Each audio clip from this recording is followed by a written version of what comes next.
I come across this after I watched watched a video about Egypt, pyramids and stuff. Anyway, it was about the unfinished pyramid of. Hang on a second. Forgot already. Damn it. Sneferu. Sneferu. Anyway, and there was some writings that about it and stuff. And anyway, one was this guy. This is not to be confused with the other guy. This is a totally different guy. The other guy, was known for geography and measuring the circumference of the earth. Never leaving Egypt there, anyway. This is a different dude. As you see, he lived in a different time, so, but, I thought this was interesting, he, however you pronounce that name, I'm not even going to try, was one of the 30 tyrants elected to rule the city of Athens after the Peloponnesian War. Having lost the war to the Spartans, the citizens of Athens elected 30 men as oligarchs. They instituted oppressive and highly exclusionary laws and instituted a political purge.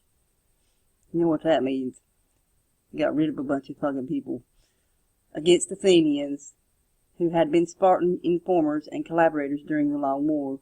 Eventually, open hostilities between the 30 and disenfranchised or disaffected Athenian citizens led to a coup d'etat in 403 BC that deposed them. He's a subject of a legal oration by the orator Lysias, I guess that's right, entitled that.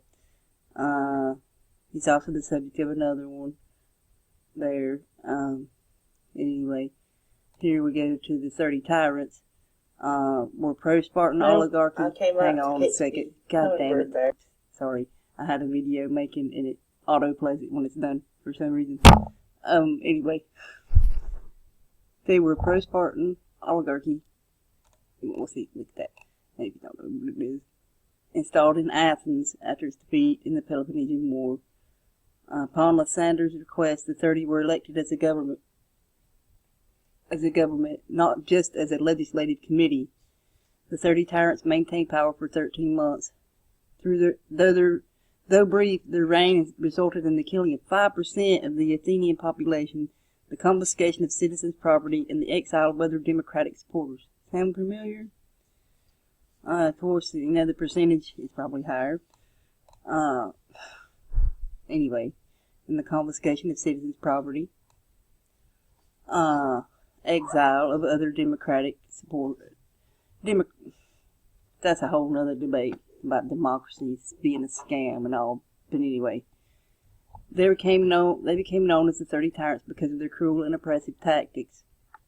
The two leading members were Piraeus and Thrasybulus. I don't even know if I'm saying that right.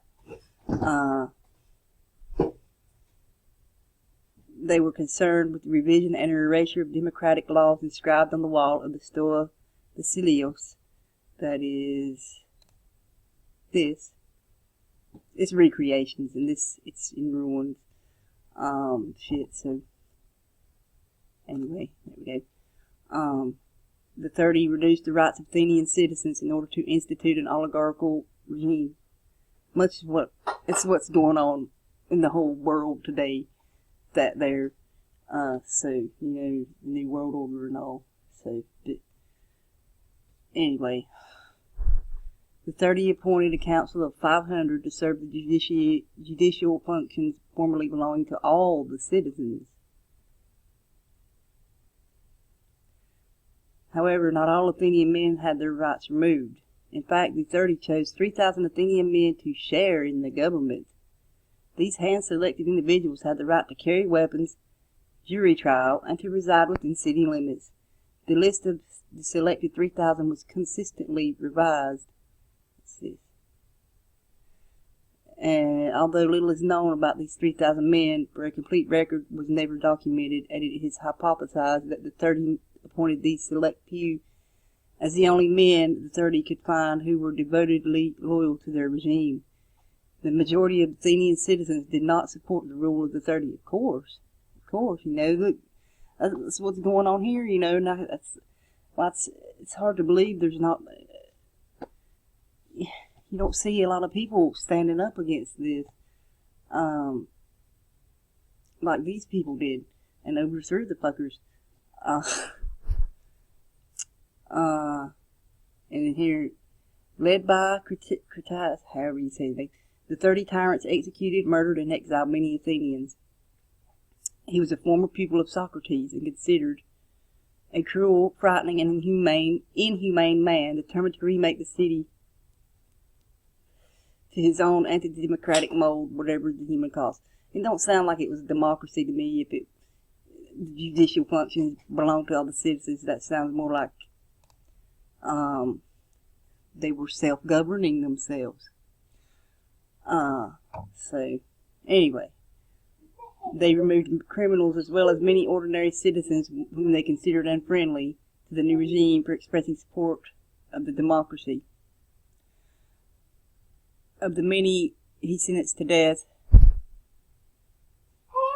that other guy was with him was forced to drink hemlock, and it's very poisonous. He believed he threatened the rule of the oligarchy, so he labeled him a conspirator and accused him of treason.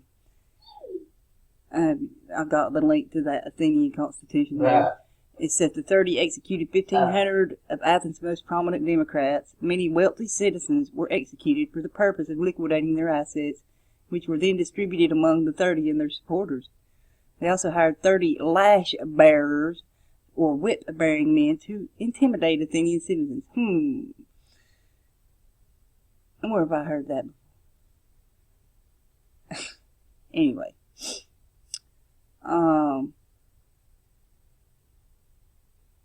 It did not meet much overt opposition, although many Athenians disliked the new form of government. Amongst the larger Athenian population, those who did not approve of the implemented laws could either fight and risk exile or execution, or accept the 30's rule. Some supporters of the democracy chose to fight and were exiled. Among them were that dude, a Trierarch, how do you say it, in the Athenian navy and noted supporter of democratic government. The coup that overthrew the 30 in 403 BCE was orchestrated by a group of exiles led by him. The guy, Piraeus, was killed.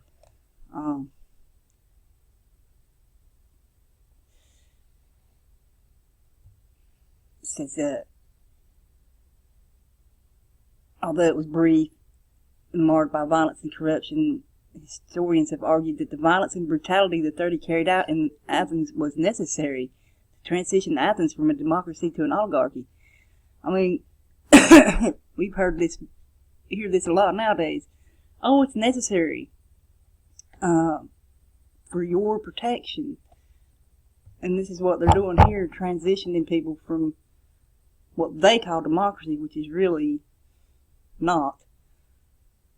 It's really communism, to the one world government, which has already been legalized and everything in their papers and everything. But this here, that's what's going on. Getting people just more used to, transition to their order, their new world order. Okay. And however, the violence produced an unanticipated paradox. The more violent the 30s regime became, the more opposition they faced. The increased level of opposition ultimately resulted in the upheaval of the 30s regime by that guy mentioned here, rebel forces. Okay, after that, they decided the best way to govern the liberated city-state and to reconcile the atrocities committed by the 30. Decided that all of the members of the select 3,000 were given amnesty except for the 30 themselves, the 11 and the 10 who ruled in Piraeus.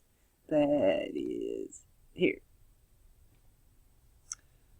Where was I? And there it says they struggled to rebuild after their overthrow and everything. Here it goes into more, just a little about it, and there's more you can look into there. Let's see, there's that guy. I can't pronounce his name. He was an Athenian general. And he's the one that led the revolt against the 30 tyrants. And he was a Trierarch. So the title was associated with... Oh shit, sorry. In classical Athens, the title was associated with Trierarchy, one of the public offices or liturgies which were filled by wealthy citizens for a year. As the name implies, they were responsible for the outfitting and crewing of the I can't pronounce it, I'm sorry. And for commanding it in battle, I guess that's a vessel of some kind. They had to be the men of considerable means, since the expenses incurred could run as high as talent in the course of a year. By the 4th century BC, trierarchies in Athens were assumed by navy boards, as the financial burden of the job had become too great. And that's that. Symmoria was a group of wealthy citizens in classical Athens with wealthy people paid for the wars, and it is what this is saying. We're nowadays we pay for it, common people, peasants, if you will. But anyway, that's what this is saying anyway. There. So what do I have next? And there's about the Stoa Basileios. And here is this. There's some more about it. But, I mean, what this says in here is, it's what we're going through now, you know, and everything. So,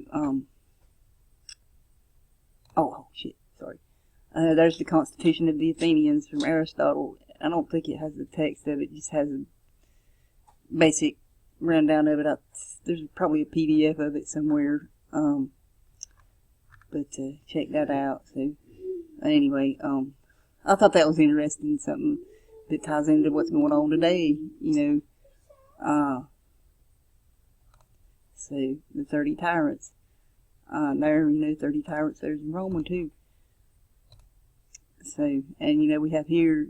And now, like, it's the Committee of 300, but like we said a lot, you know, you're not going to see who's really in control. That's just the front men, the ones you point your finger at. So, you know, keep that in mind. It's not the people, it's not the faces they give you. It's always somebody behind the curtain pulling their strings. So, anyway, here's what oligarchy means. Meaning to rule or to command, and the power rests with a small number of people, like today. Might often be distinguished by nobility, wealth, family ties, education, or corporate, religious, or military. And that's all. That's what this world is like. It's an oligarchy. So, anyways. And here is from this is from Roman. I just wanted to have a look at that. But anyway, yeah, keep something to think about there. So yeah. Anyway, thank you for watching. You know, you can go more into depth with this if you want. So I've had these saved tabs for a day and been meaning to do this, but anyway, I was busy yesterday and everything. So, but thank you for watching. Put the links below. So. Peace and much love. See ya.